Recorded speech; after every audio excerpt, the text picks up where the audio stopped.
Hey everyone, this is Cynthia and I am half of Classic Creations. So today this is a traditional sewing that I will be showing and how I do my sewings. So first things first, this is the foundation that I'm showing you all. Why foundation matters. So foundation matters because we want to make sure that our sewings are as flat as possible. And with this foundation, this one specifically, I did change it up. I recorded this back in November and obviously it's now May, but I changed my foundation because I wanted to do an anchor braid. So it's less tension on the braids that are like pulled up into the braid around the perimeter of the hair, so the edges, the nape of the neck, and everything like that. So there's no tension.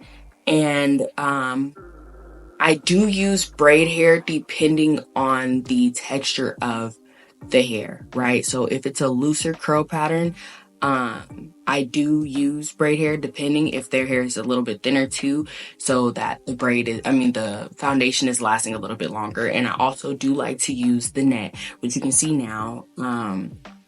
The net I like to use because it gives a little bit more sewing space, right? So, you have your braids, but sometimes the in-between part of the braid, I don't have enough space, and I don't want to just fake sew. So I want it to be as secure as possible. So I do like to use the net. And this is a closed net that you can find at any hair store. So the sewing technique that I like to use, which you can see right here, I want to say it's a lock stitch. I am not 100% sure. I also, however, did change my technique, which I will record a whole new video of my new technique that I use. I don't start off straight in the back. I start from if it's bangs and everything, I do start from the front of my foundation and work my way around to make it more flawless and seamless, which this looks flawless at the very end of this video, but I did like the difference. The hair we are using is my Indonesian raw hair, and I want to say 2022. We did do highlights. It was a very trying time. I don't know why I did the highlights the way I did. They did come out looking cute, but I could have done better. I was trying to do the a little stupid method, like you split it up in half and do it like that, which is not stupid. Let me correct myself. It's not stupid. It's very simple for people who really don't know how, but I am a licensed cosmetologist, so I do know how to do highlights. I just really don't like doing color as often, but I digress. So when it comes to sewing the hair in, you want to sew it in the direction that you want the hair to fall, right? So in this, you'll see that I start curving my bundle, or that weft. I start curving it for it to fall closer in her face. So she has a heavy bang. Now, if your client doesn't want a heavy bang, I was saying with the new technique that I was doing, you would not want to do that for a client that doesn't want bangs directly in their face. You would want to start the way that I did. However, you don't have to. It really just depends on your client. The thread I use nylon thread. I don't like cotton. Cotton is very hard to get through wefts and get through the needle. Nylon is a bit stronger, and when it washes, it doesn't break or anything like that, and it's easier to dry when I'm doing my maintenance for my sewings. Why? I think I've already explained why I changed my method for my sewing. It's literally just because I found something that's even flatter than how I did this one. Even though, like I said, this is very, very flat and you'll see it at the very end, but the way that I do it now, I do like it a lot better. It seems more seamless to me, in my opinion. And like I was saying, why placement matters is literally because you want to be sure that it falls correctly, right? So you want to make sure that the way that, like, for one, do a consultation with your client before.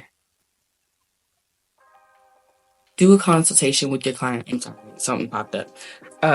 Do a consultation with your client before to see exactly what they're wanting before you start. And that's with anything, sewings, wigs, quick weaves, whatever the case may be. You want to be sure that you know exactly what it is that you're wanting. Make them show you a picture 1,000 times because you want to be sure that you're getting it to the very T. Even if you, like, yeah, it's hard to recreate other people's hairstyles, but to get it as close as possible, you want them to show that picture, video, whatever, multiple times. You want to get that consultation down, right? Yeah, so I don't know, I'm sorry, the video is very choppy, let me tell you. So I recorded thinking that I was recording at regular speed. It was very slow motion. So yeah, it was not good at all. I apologize. So it is a little bit choppy in a sense, but I'm gonna just let y'all keep watching for right now. And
let's talk about leave out.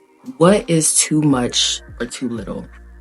I would honestly say it goes based off of your client, for sure, depending on their hair texture, if it's fine, thick, whatever the case may be, and if they are very concerned about concerned about heat damage or anything like that, right?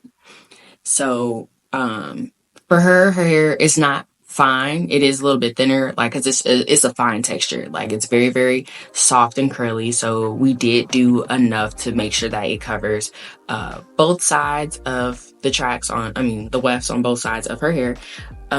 What you can do, rule of thumb for me, I like to use the rat tail, and whenever I'm doing the foundation part, and I will make sure that if I can still see through the hair, then I need to get a little bit more, right? So outside of that, how I like to make the hair blend even more is using mousse, right? What you just saw, and it just skipped a lot. But yeah, I like to use foam wrap. Actually, not just mousse specifically, but foam wrap, and I like to sit them underneath the dryer for about 10-15 minutes and let that dry down, like basically how back then with the relaxers they would mousse your hair, wrap it around, and then mousse it, sit you underneath the dryer and let you dry for a little bit. And because it's easier to flat iron, so yeah, that's what I like to do. And then I'll go in with my heat protectant, which none of this is shown, but I'll eventually show the products that I like to use for silk presses, leave out, all of that stuff. But anyways, so I like to use it's Edge Boosters Wax Stick, and I use Paul Mitchell's Skinny Serum for the serum that I use. And I don't like to use BioSilk or Chi or anything like that. Yeah, so I'll use that. And then I go in with heat protectant as well. Now you're just seeing me flat iron her hair. I think I do, one full pass. I know some people have issues with like hitting the roots or the closer to the scalp a couple of times, but I do because I be want to make sure it's flat. But I don't go overboard. I also use edge control, and so eventually y'all see this, but my favorite flat iron, I want to honestly say it's Babyliss, but I low-key want to try the EAP Heat, right? So for her edges, I started using pomade. I don't use Edge Booster anymore. I actually can't stand it. It does not last. My clients, they love this edge control to the point where they've been asking me, well, not edge control, pomade. They've been asking me to scoop some out and put it in a plastic bag until they can get some. So I honestly and truly suggest it's called Level B pomade, right? So it's in a black little round cylinder with a gold top, and it says Level B. And let me tell you, it smells like a man. If you like that, what's that Bath and Body Works candle, what is it called? I can't think of it, but yeah, it smells like a man, and it smells so good. But yeah, that's what I like to use, and it lasts like 3 or 4 days. Like, I have no issues with it. I've done the rub test on it, all of that stuff. So pomade works really well, and not the it's literally like, not to be funny, but I like to use white people pomade, like when they sleep their hair up in the pompadour style and stuff like that. And it's not just white people, I know for a fact, but yeah, the pompadour style where they like to slick it back and it just stays. Yeah, that's what I like to use. And best ever, honest and truly. So now what we're doing, I'm doing layers for her style. I didn't go overboard on layers just because this was the first time we were installing this, and I knew we would install it a couple more times. But layers definitely make the style. I know a lot of people don't like cutting their hair, but layers just gives it that je ne sais quoi, or whatever you want to call it, right? It puts a little pizzazz in the style. It makes it look a little bit better. It's more sexier too, honest and truly.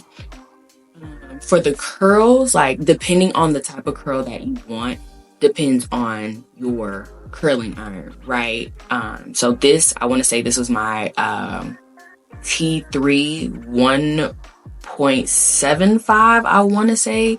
or 1.5 curling iron to get these medium size waves. Normally, like if you want like the real bed head curls, you're gonna want to go with a 2 inch, and then if you want more tighter curls, you're gonna go with a 1 inch. The hairspray that I really enjoy using the most is Kenra's holding spray. I want to say it's number 25. Like that's a little number. It's in the silver can. And my favorite way to comb out curls, I like to use a wide tooth comb first and go in with a smaller tooth, not like the tiny tooth combs with the metal end, but just the regular plastic comb, rat tail comb, and comb it through and get like a more smoother curl look, and then play with the curls like I'm doing here to get that desired look that I really, really want. And then should you pin up your curls? That is literally to the hairstylist, whatever the hairstylist wants to do. For me, it just depends on the hair, right? Uh, so, with her, I did not, but if it's, a wedding or something like that, or if it's just, they need the curls to last a little bit longer, I will pin them up. If they're bigger curls, like a 2 inch barrel, I will pin them up because as soon as those fall, they almost tend to become straight again. So I will, pin those up. But other than that, I don't normally pin them up. I could if I wanted to, but, yeah, that's just my choice. I really don't care to pin them up.